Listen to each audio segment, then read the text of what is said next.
Okey, tadi kita post water pump Honda City ACL. Customer ni datang bawa kereta sekali guys. So tukar sekali lah. Lepas tu tukar coolant. Alang-alang tukar water pump, tukar coolant, tukar radiator cap.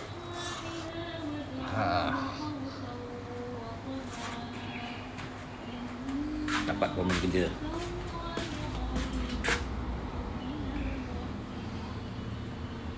Tengok daripada jauh ya. So gembara tunggu lagi. Pesona ada barang lagi, 2-3 barang lagi belum sampai. Beli barang nak pasang sekali, info dulu. Parking tak ada ni. Okey, terima tu bos.